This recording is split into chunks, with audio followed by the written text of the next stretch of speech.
Assalamualaikum warahmatullahi wabarakatuh.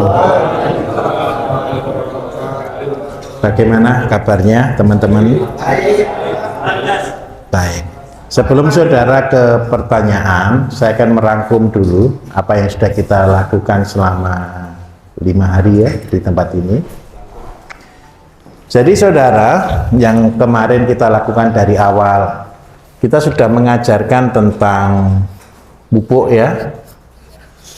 Pupuk ini ada 2, yang pertama kompos padat NPK, kemudian kompos cair, urea cair ya. Yang kedua, saudara sudah belajar tentang gohe sapi ya, dari biosluri. Yang keluar juga 2, yang pertama kompos padat, dan yang kedua kompos cair. Kalau yang ini sebenarnya khusus untuk hortikultura. Kalau yang atas ini untuk padi dan sayur. Terus yang ketiga kita sudah belajar ZPT. Yang keempat kita sudah belajar pembenah tanah. Oke. Ini semua sudah kita ajarkan, betul ya? Kemudian yang paling penting di sini saudara adalah satu. Ketika saudara sampai di level ini saja, sebenarnya saudara sudah lebih dari cukup untuk menjadi orang yang berhasil. Betul atau tidak? Pertanyaan petani cuma di sini saja. Baru yang berikutnya, yang kelima ini adalah insek, yang keenam adalah fungi. Nah, sudah. Ini semua adalah kebutuhan petani. Kalau saudara lulus semuanya ini, saudara sudah punya perusahaan besar sekali sebenarnya. Saya kasih contoh. Di Indonesia ini ada beberapa pabrik pupuk, betul kan? Yang paling terkenal itu kayak kalau di Kalimantan itu adalah pupuk Kaltim, kalau di Jawa Timur ada Gresik, Petrokimia ya, Gresik. Mereka hanya produksi terbesar hanya urea saja, sebesar itu. Walaupun juga produksi NPK dan sebagainya. Tetapi untuk ZPT, insek, fungi, dan lain sebagainya, mereka belum produksi. Apalagi saudara yang paling keren sebenarnya yang ketujuh adalah produksi KCL, cair, dan padat. Sudah. Ini adalah bulatnya pertanian. Jadi sebenarnya secara teori, kalau saudara lulus, saya tidak bayangkan betapa hebatnya nanti saudara di lapangan. Kalau seandainya perang gitu, pusaka itu ini sudah lengkap semuanya. Betul atau tidak saudara? Terus yang kedua, saudara seandainya saya taruh di tempat tandus sekalipun.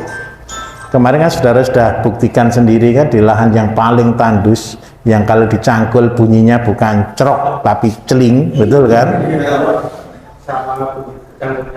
Iya. Nah, saya dibully banyak loh saudara gara-gara nyangkul itu. Dipikir kita tidak tahu nyangkul, tapi tidak apa-apa. Ternyata Indonesia ini butuh hiburan. Nah, di lahan kritis sekalipun seperti itu, kita sudah bisa buktikan bahwa dengan menggunakan konsep organik, semuanya bisa berubah menjadi subur. Kalau saudara seandainya saya balik di tanah padang pasir sekalipun, asal ada air, saudara pun jauh lebih hebat. Nah, saya yakin di tempat saudara tanahnya jauh lebih baik dari tempat praktek kita, betul? Nah, kemudian yang kedua, selama di sini saya sudah mengajak saudara walaupun tidak semuanya, untuk padi sudah, untuk sayur sudah, untuk tanaman buah sudah. Dan sebenarnya di Indonesia cuma ada itu saja. Mau kurang apa lagi kira-kira?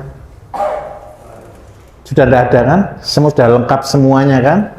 Nah, tinggal satu saudara yang harus kita lakukan, yaitu aplikasi atau praktek.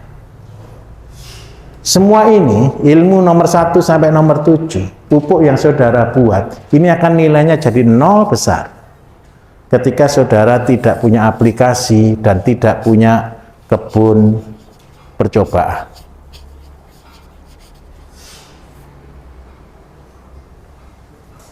Semakin besar saudara, semakin mampu saudara, saudara akan terus berkembang. Saudara perlu laboratorium. Laboratorium itu fungsinya dua, meyakinkan diri saudara dan meyakinkan orang lain. Jangan pernah berharap saudara bisa meyakinkan orang lain kalau saudara sendiri tidak yakin. Itu adalah masalah terbesar. Saya kasih contoh jujur. Saudara tahu yang kemarin kita lihat di kebun 1005 ya, yang tanah yang tandus itu ya. Bagi orang-orang yang lain itu hanya tanah biasa. Itu sayur yang tidak berharga. Itu cuman sesuatu yang tanda kutip tidak penting. Tetapi bagi saudara-saudara yang terpilih nanti ke depan, kalau saudara punya jiwa entrepreneur, jiwa bisnis, semua akan saudara hargai. Semua itu berharga. Ingat baik-baik, teori gara-gara yang saya buat itu dimulai dari satu kata, semua berharga. Semua berharga artinya apa? Jangan pernah menyia-nyiakan kesempatan. Sesuatu yang kadang-kadang tidak kita anggap, sesuatu yang kadang-kadang kita anggap itu tidak berguna, kadang-kadang rezeki kita datangnya dari situ. Jadi supaya nanti saudara sukses, langkah-langkah yang harus saudara lakukan, ini tahapannya tolong diikuti. Oke ya, saya tunjukkan tahapannya. Yang pertama buat kebun percobaan, jujur, lakukan. Goalnya sepele, keluarga saudara butuh makan enggak? Goalnya nomor 1, penuhi kebutuhan keluarga dengan sayur sehat. Ini aja goal nomor 1. Buat langkah yang pertama kebun percobaan yang 3x3 itu sebagai tempat untuk keluarga saudara bisa makan sayur sehat setiap hari gratis.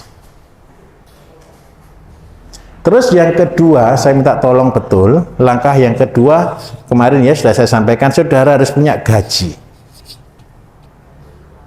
Kalau saudara digaji orang, saudara akan susah. Saudara akan disuruh, baru saudara akan digaji. Tapi ciptakan gajimu sendiri. Saudara harus punya gaji sendiri.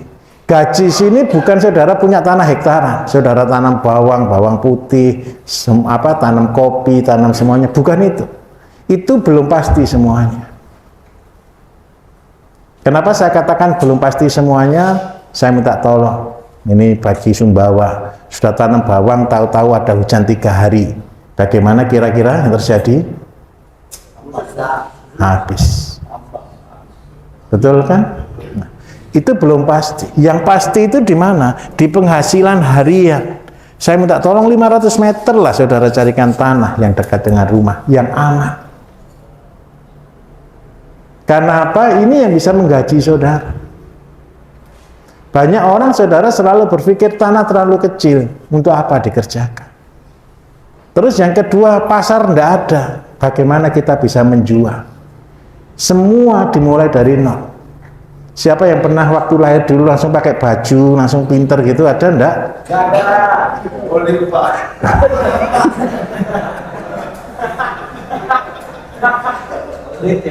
Dengar baik-baik, ketika kita lahir semuanya mulai dari kosong. Kita tidak kenal pasar, kita tidak tahu ilmu, kita tidak tahu apa-apa. Tetapi satu, ketika kita menciptakan gaji, berarti saya sedang berkata, bangunlah perusahaanmu sendiri-sendiri. Jadi kalau ditanya perusahaan itu bukan bangunan, perusahaan itu bukan sesuatu yang produksi yang belum modal, bukan. Perusahaan adalah sesuatu yang menghasilkan supaya saudara bisa hidup. Dan jangan pernah bosan. Saya kasih testimoni saudara. Saya bercerita itu berdasarkan kenyataan. Saya penghasilan dulu sekitar 4-7 M per bulan. Penghasilan saya. Besar atau kecil? Besar. Tapi saya pernah 2 tahun saya tidak punya penghasilan sama sekali. Saya nol, penghasilan saya nol.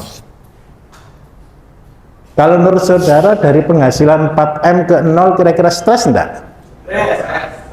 Nah, karena saya tahu teorinya cari uang, saya tidak pernah stres. Hanya butuh waktu 2 tahun saja, penghasilan saya sudah M lagi. Paham maksudnya? Dengarkan saya, sangat perhatikan. Langkah-langkah ini adalah menjadi pondasi bagi saudara. Di dunia ini saudara, banyak orang itu, saya katakan jujur ya, banyak orang itu setelah usaha, kalau dia bukan dari basic, ketika usahanya hancur, orangnya sakit, orangnya stres, betul enggak? Semuanya dijual, betul kan? Kalau dia tidak tahu cara. Tetapi kalau saudara tahu cara, apapun yang terjadi tidak bisa merubah kita. Kalau saya boleh berkata sombong gitu, saya tinggal di desa dengan tidak ada uang sama sekali, saudara, saya bisa hidup. Bukan hanya hidup, 3 tahun tetap keluar jadi miliarder. Karena apa? Karena saya tahu langkah-langkahnya. Supaya hafal langkah-langkahnya, saya minta tolong, jangan pernah puas dengan satu. Ketika satu berhasil sampai di sini punya gaji, saudara buat lagi di desa lain, buat lagi di tempat lain, buat lagi di tempat lain, buat lagi di tempat lain. Karena tujuan kita yang ketiga adalah membangun hubungan persaudaraan. Saudara mau jadi kecil atau jadi besar? Kalau bangun rumah kecil sama rumah besar, batanya banyak mana? Bata-bata itu adalah saudara-saudara kita. Bata, pasir, semen itu adalah teman-teman kita. Itu adalah saudara-saudara kita. Kalau saudara kepingin punya bangunan yang kokoh, yang besar, saudara juga butuh banyak orang. Nggak mungkin saudara sendiri. Saya kasih lagi testimoni. Kalau saya tidur, uang saya banyak. Paham maksud saya? Kalau saya diem di rumah, tidur, main-main di rumah, gitu ya, makani ayam, terus di rumah gitu aja, uang saya tambah banyak, saudara. Kenapa kok uang saya tambah banyak? Bukan, karena persaudaraan saya banyak. Saya punya saudara banyak. Anggap aja pasukan saya ada sekitar 1.000 orang. Seandainya setiap orang ngasih saya 1 juta saja tiap bulan, berarti berapa penghasilan saya? 1 M. Saudara ini kan terdiri dari beberapa daerah, betul kan? Minta tolong, ilmu jangan di stop, ilmu bagikan, ilmu latihkan, ilmu ajarkan. Loh Pak, kalau dia lebih pintar daripada saya, berarti saudara lulus jadi seorang guru. Saudara percaya kalau Gusti Allah itu ada? Ya Pak. Ya. Ketika saudara memberi ilmu ke orang dan ilmu itu diamalkan terus-menerus, saudara kan terima bonusnya saja, betul tidak? Betul. Kalau kita mau doa-doa sendiri, kerja-kerja sendiri, kuat atau tidak saudara? Tidak akan kuat. Kenapa saya bisa berdiri kokoh sampai hari ini? Dan saya tidak pernah takut untuk rugi, tidak pernah takut untuk apapun. Karena satu, yang mendoakan saya juga ribuan orang. Banyak sekali. Kalau saudara lihat di konten YouTube saya, setiap hari berapa banyak orang yang mendoakan saya. Betul atau tidak? Benar. Karena apa? Ingat baik-baik, saudara ada. Itu bukan karena kebetulan. Siapa dulu yang kepengen lahir ke bumi, ada tidak? Tidak ada. Kan tahu-tahu muncul kan? Karena kita ini tahu-tahu muncul dan tidak pernah kepengen lahir. Saya kasih tahu tujuan saudara. Tujuan saudara adalah bermanfaat bagi orang lain. Tujuan saudara adalah menolong orang lain. Karena apa? Ketika saudara menolong orang lain, saudara bermanfaat bagi orang lain, percayalah, saudara akan selalu ditolong. Percayalah, rezeki saudara akan dilapangkan. Saudara, saya mau katakan jujur, semua ilmu yang saya dapat ini bukan dari sekolah, bukan juga dari buku. Semua ilmu ini hanya pemberian gratis. Saya ulangi, ilmu yang saya dapat ini gratis. Saya tidak pernah sekolah, saya tidak pernah baca buku dan dapat ilmu. Tidak. Ilmu ini saya dapatkan gratis. Gratis dari mana? Gratis ketika saya berjalan, ketika saya bekerja, ketika saya mengamati, ketika saya ketemu masalah, muncul ilmunya sendiri-sendiri. Karena ilmu ini gratis, saya bagi-bagikan. Saudara pernah ketemu formulator seperti saya? Semua formulator kepengen memegang atau memberi? Kepengen punya sendiri kan? Kenapa saya selalu memberi? Karena saya tahu semua ini gratis. Dan ini bukan hak saya, ini hak saudara yang mendengarkan. Hak saudara yang wajib menerima. Banyak orang komplain ke saya, loh Pak, kalau semua diajari, nanti kalau semua pintar buat pupuk sendiri-sendiri, saya mau kerja apa? Loh, saya yakin akan ada kerjaan-kerjaan baru yang diberikan. Mending kalau cuma pupuk, saudara. Saya punya pabrik herbal. Dengar ya, cara saya promosi di herbal. Kalau saya punya pabrik herbal, saya tahu bahan-bahannya tidak? Semua bahannya saya ajarkan ke semua pasien. Kalau saya seorang pabrik, saya adalah produsen, saya penjual. Harusnya saya menjual atau memberi? Semua pasien saya selalu saya ajarkan, silahkan buat sendiri. Contoh seperti misal ada orang kena depresi, tahu depresi? Sakit gila ya, gitu ya. Kalau sakit gila, kalau produk saya itu ada namanya PSM2 untuk saraf, untuk epilepsi, untuk depresi dan sebagainya. Tetapi saya selalu sarankan bahannya PSM2 itu, produk saya itu ada meniran, leng-lengan, terus habis gitu pegakan, kemangi. Nah, itu yang saya ajarkan ke mereka. Silakan cari dulu bahan-bahannya, direbus. Itu sama dengan produk saya. Kalau bagi orang dunia itu mengatakan bodoh atau pintar? Bodoh. Bodoh. Kenapa ilmu kok diajarkan? Kenapa saya mengajarkan? Karena saya percaya di dunia ini ada yang ngatur, yaitu Gusti Allah. Setuju? Setuju. Karena saya percaya kalau Gusti Allah itu ada, saya tetap memberi. Yang protes siapa ini? Mas Pur, ini protes. Anak-anak buah saya protes. Kenapa kok protes? Loh Pak, kok tidak disuruh beli? Gitu. Enggak, kita berbeda. Kita berbeda, saudara. Kalau teman-teman saya nih ya, saya minta maaf, ini saya kasih testimoni yang di herbal. Di herbal saya sudah lebih dari 13-15 tahunan, saudara ya. Pasien saya sudah jutaan di sana. Kadang itu ada pasien ketemu saya sampai nyium kaki saya. Kenapa kok begitu? Karena sudah bertahun-tahun dia cuma tidur, tidak bisa apa-apa, sampai akhirnya dia bisa bekerja kembali. Dan itu menjadi satu keajaiban. Kenapa bagi saya anti dengan kata promosi. Ini saya bilang ke anak-anak semua teman-teman, jangan pernah tampilkan testimoni. Kalau ditampilkan testimoni, semua orang kepengen beli atau tidak? Pasti kepengen beli. Saya katakan jangan tampilkan testimoni. Kenapa kok jangan tampilkan testimoni? Karena kesembuhan itu adalah hak pribadi. Itu hak antara dia dengan Allah sendiri. Kenapa kok begitu? Saya bilang jujur saudara, walaupun saya formulator, saya pabrik obat, saya bilang obat saya tidak pernah menyembuhkan.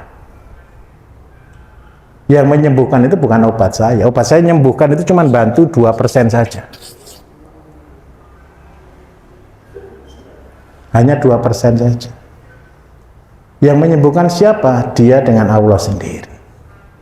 Kenapa pasien saya bisa sampai jutaan? Karena satu, karena saya tidak pernah berbohong. Saudara pernah enggak sepabrik obat ketemu langsung dengan pasiennya? Saudara sering minum obat? Pernah tahu yang buat? Enggak pernah tahu kan? Hanya saya, saudara. Saya ini formulator ketemu pasien. Kalau pasien itu tidak sembuh minum obat saya, kira-kira kalau dia marah, boleh tidak dia marah terus ngelempar telur gitu, boleh tidak? Boleh kan? Tapi alhamdulillah, selama puluhan tahun ini, saya ketemu pasien, semua masih senang dan saling mendoakan. Ada yang tidak sembuh-sembuh juga ada, saudara. Kalau sudah masuk ke rumah sakit aja sampai kemana-mana tidak sembuh, apalagi ke saya bilang gitu. Nah, itu kalau di herbal. Kalau di pupuk, beda. Herbal itu haknya Gusti Allah mutlak.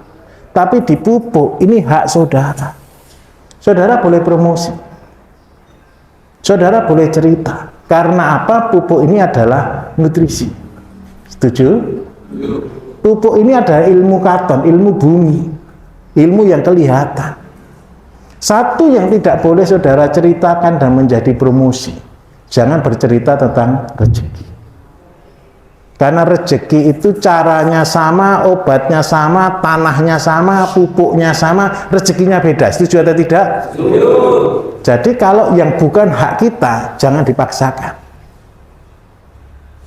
Tugas kita hanya memelihara tanah. Tugas kita hanya merawat tanaman. Tugas kita hanya bagaimana produksi ini menjadi baik. Itu tugas kita. Perkara hasil, perkara rezeki, wala-wala. Oke? Jadi saya minta tolong. Kadang-kadang begini, kita sudah melakukan yang terbaik, tetapi yang kita terima jelek. Jangan menyerah juga. Saudara harus bisa berkata alhamdulillah dimanapun posisinya. Saudara harus bisa bersyukur dimanapun posisinya. Karena apa? Ingat baik-baik, pertanian, peternakan, hubungannya langsung dengan Gusti Allah. Kita ini kadang-kadang diuji. Kita ini kadang-kadang bukan diuji supaya kita hancur. Kita diuji supaya kita naik level. Naik level. Saya dulu, saudara, saya kasih cerita. Ketika saya menggunakan pertanian organik pertama kali, di tanah yang tandus. Tahun pertama saya tanam cabai. Itu tingginya cuma tidak sampai 1 meter, saudara. Mati lagi. Tahun kedua, semampai, tahu semampai? Semeter tidak sampai. Ditertawakan satu kampung. Saya tertawa saja. Tahun ketiga, ini waktunya Gusti Allah balas. Cabainya tingginya segini. Pas harga bisa waktu itu di harga 100.000, saudara. Jadi 2 tahun saya rugi, 1 kali saya panen, kembali tidak? Siapa yang bisa ngatur itu? Jadi saya minta tolong satu, bertani kiblatnya bukan ke profit. Bertani kiblatnya bukan keuntungan. Bertani kiblatnya adalah ibadah. Biarkan orang lain berkata apa. Mereka tidak mempengaruhi hidup saudara. Bertanilah, kiblatlah hanya kepada Allah sendiri. Saudara melakukan dengan ibadah. Dan nanti saudara akan nemu yang namanya rezeki yang besar. Ketika saudara dapat rezeki yang besar, di saat itulah murid-murid akan datang kepada